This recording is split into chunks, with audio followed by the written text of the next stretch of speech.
as some in the Illuminati ranks are being arrested or ousted from influential positions, and others are abandoning ship, the hardliners are digging in their heels where they still have some leverage.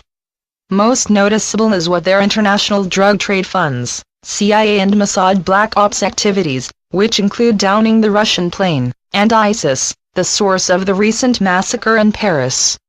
Because the public at large isn't aware that the Illuminati even exist, there is no understanding that they act independently of their country's governments in planning and carrying out acts of violence. Thus finger-pointing is at the United States, home of the CIA, or Israel, which is thought of as the Zionist homeland. The truth is, a rogue faction of the CIA follows Illuminati orders, and the Zionist movement is the Illuminati's militant and spy operation that never has served the best interests of Israelis or Jewish people anywhere else. Eventually those distinctions will become widely known, and indeed that is important. However, it cannot ease the sorrow of losing loved ones or other life-changing traumas in any of the tragedies perpetrated by the Illuminati. The assault on Paris served their aim by causing death, grief, and, initially, chaos and fear, but the act was born of growing desperation about fast-waning control and decreasing numbers of minions, and desperate individuals act without thinking rationally about the consequences. They intended to put and keep the world in the grip of fear. They feed on the energy of fear. Instead, they united the world in the high vibrations of compassion and resolve to stand strong against terrorism. Military might has been galvanized, police are pursuing instigators and suspects, and the search for potential terrorists extends across national borders, but finding and fighting terrorist groups wherever they are will not stop them. Only eradicating terrorism's roots can do that. The hatred that underlies terrorism, and has led to millions in refugee populations, is rooted in one or more circumstances that can be linked to Illuminati activities or teachings: self-serving foreign interference, betrayal, economic exploitation, bigotry. Each generation instills in the next that all who generate such circumstances must be eliminated, and none realizes that all of them are merely puppets in a diabolical play scripted by manipulative individuals who are fast losing ground. As vibratory rates keep rising, minds and hearts on both sides of this heart-wrenching divide in your society will be opening, so that empathy, mutual respect, and kindness can replace hatred, prejudices, vengeance, and fear of differences. Momentum in Earth's energy field of potential has been moving ever more forcibly toward the end times of dark controllers as their opposition has grown increasingly formidable and widespread. Along with intensifying light on the planet, the expanding strength of parties collaborating to uproot all of the Illuminati's malicious tentacles assures that their worldwide network is on its way to permanent dismantlement. Then the society can proceed full tilt to continue what amounts to a global salvage operation after a massive storm swirled around the world. The first steps were taken when some of Earth's Golden Age planners met with some of your wisest individuals to determine the best ways to hold the Illuminati accountable for their crimes against humanity, recover their vast fortunes that were illegally and immorally amassed, and fairly distribute those monies, as well as release technologies they have long suppressed, end polluting, and remedy environmental damage, and disclose and halt the various forms of mind control. Along with those efforts underway, truths will come forth about the presence and assistance of other civilizations, the laws that govern life in this universe, and the interconnected consciousness of everything in existence. Energy streamers in those areas and all others where change and enlightenment are needed are gathering power to propel Earth to her destiny, restoration to her original health and beauty, and her humankind living peacefully, cooperatively, and in harmony with all of nature. Beloved family, we understand your impatience for that destiny to reach fruition. You don't remember that by comparison with other civilizations, the passage of Earth's peoples out of millennia of dark captivity into the light of freedom is occurring almost in the blink of an eye. How we wish you could see your world from our vantage point. Not only would you marvel at the speed and scope of accomplishments, but you would see how greatly your light is contributing to the progress and upliftment of your society. Now we shall continue answering your insightful questions about the soul. When souls were breathed, birthed, created by the Creator, did it all happen at once, or has it taken place spasmodically over time and is, perhaps, still happening?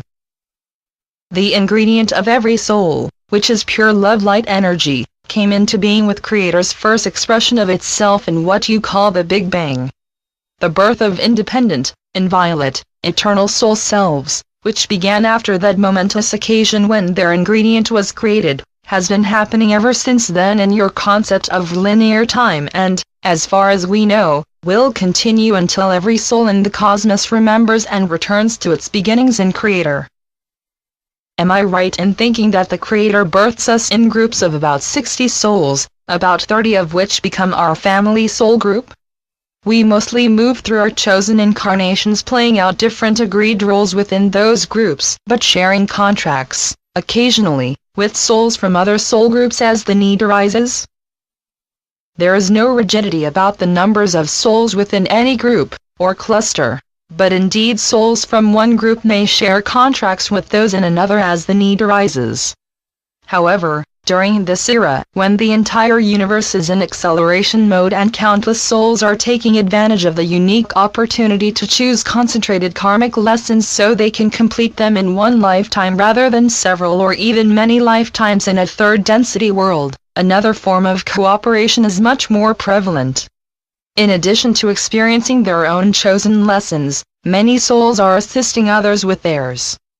Heretofore this was usually within the cumulative soul group, which can number in the thousands, but now strong souls are sharing the karmic burdens of weaker souls in any group anywhere in the universe. The purpose of this extraordinary assistance that exemplifies unconditional love is to strengthen weak links within the oneness of all. Does every soul split into a twin soul? It isn't that souls split, and twin souls, or twin flames, are rare. They are the simultaneously co-created first two personages in a root soul's long lineage, and because they are endowed with identical qualities, their feelings for each other are the most intense that any soul can feel for another. Twin souls in a physical civilization are irresistibly attracted to each other, and while the sexual aspect is strong, it is their profound feeling of needing to be together that overwhelms all other considerations. Often this highly emotional attachment leads to serious disagreements, and the souls part ways. In a spirit world, the twins are equally attracted to each other but without physicality's smothering love, and however far apart the two may be in the universe, their bond enables joyous telepathic communication and sublime feelings about a shared beginning and pure love. It sounds as if soul contract flexibility means that even if people don't follow their contracts, they still evolve. How is this fair to people who do live according to their contracts? Flexibility doesn't pertain to conscious decisions that are contrary to contract provisions, but to the ways whereby provisions may be experienced. Say for example, that the choice is to leave this lifetime suddenly at age 25 in a vehicle crash. Shortly before reaching that age, the person is skiing and gets buried deeply in snow when an avalanche roars down the mountain, or, a few weeks after celebrating the 25th birthday, the person is hiking in the woods and fatally hit by a hunter's stray bullet. Either of those possibilities would serve the same purpose as the contract choice. That is a dramatic example, to be sure, but flexibility applies to any provision, perhaps a job, residence location, financial investment, or special event, that offers the same karmic lessons and the same growth potential to all souls in the pre-birth agreement. Matthew said, a person's etheric body and lifetime memories enter nirvana. What happens to people with dementia who lost their memory? Dementia creates layers of forgetfulness around a person's memory bank, the repository of all memories throughout the lifetime. After personalized healing in nirvana, where the layers are gently removed, all memory is restored, including the stages of losing it. When a soul in the tiny orb part of nirvana accepts the light, is that what Christians call redemption? No, at least not knowledgeably. Christian teachings about redemption are akin to a person gaining God's forgiveness by repenting for having lived wickedly according to religious concepts of sin and judgment day. A soul that absorbs enough light to embody and start evolution anew is in accordance with universal laws that people steeped in religious dogma most likely don't know exist. I know a child who fits what I've heard about souls born bad. Why would a soul choose this? There is no such thing as a soul born bad. The composition of every soul is pure love light energy. We don't know about that child's circumstances, but we can mention possibilities that could apply to any child who may be thought of as chronically misbehaving. The family's pre-birth agreement may include the child's behavior as opportunities for the parents to learn patience and other parenting skills such as accepting the child's limited capabilities, nurturing his or her abilities and interests, and equitable treatment of siblings. Discomfort due to an undiagnosed physical condition could underlie a child's rebelliousness. So could adverse reactions to chemicals in food, water, or medications, and toxicity in vaccines may have produced symptoms similar to autism. If there is ongoing tension in the home, a child could be responding to the low vibrations emitted in that kind of atmosphere. A discarnate entity that doesn't realize its physical life ended, could have attached itself to a child during a period of severe physical, mental, or emotional stress. If so, an experienced energy worker can help the entity understand its status and help it move on to a spirit world. If there is no pet in the home, let us offer this suggestion: let the child choose a companion animal and discuss at the appropriate age level the child's responsibilities in caring for it. It is immensely heartening that many in your world, including in the medical establishment, are seeing the significant benefits of a close human-animal relationship for people of all ages. This is a significant step in a society's advancement. If souls who are stillborn or die as infants chose that in their contracts, can they remember doing it or anything at all about other lives? In the case of stillborn infants, souls leave the bodies with full knowledge that this is in accordance with the family's pre-birth agreements, which are designed for the experiencing needs of all participants. As babies who die in infancy grow older in nirvana, and they age there much more quickly than your calendar years pass, they remember their choices and purpose, to provide soul growth opportunities to others in the pre-birth agreements.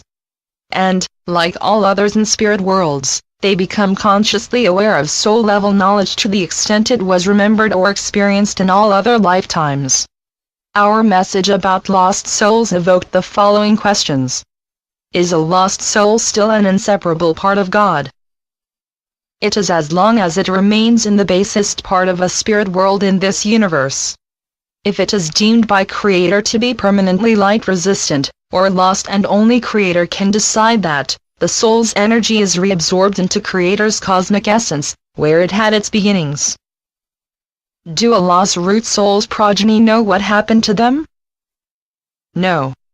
The instant their life force is withdrawn, they lose the ability to know anything whatsoever. However, that their energy and the root soul's energy were reabsorbed by Creator is within cosmic consciousness, therefore within the mass consciousness of this universe. And when the progeny re-emerge from Creator's essence and regain their memory fields, knowledge of what happened to them is available. When people in lost root souls' lineage are redeemed, where will they start over? How will they explain to others what happened to them? They won't need to explain anything to anyone. When their lives abruptly ended, family and friends who believe in an afterlife assume that's where those souls are. And so they will be. They will regain conscious awareness and all memories in their civilization's spirit realm. Of course, we shall happily answer other questions you may have about the soul, and we hope that the information in this and prior messages has shown the infinite importance of each and every soul and the inseparability of all in the oneness of all. Dear brothers and sisters, as you continue your earth journey, know that light beings throughout this universe honor your steadfastness in the light and embrace you with unconditional love.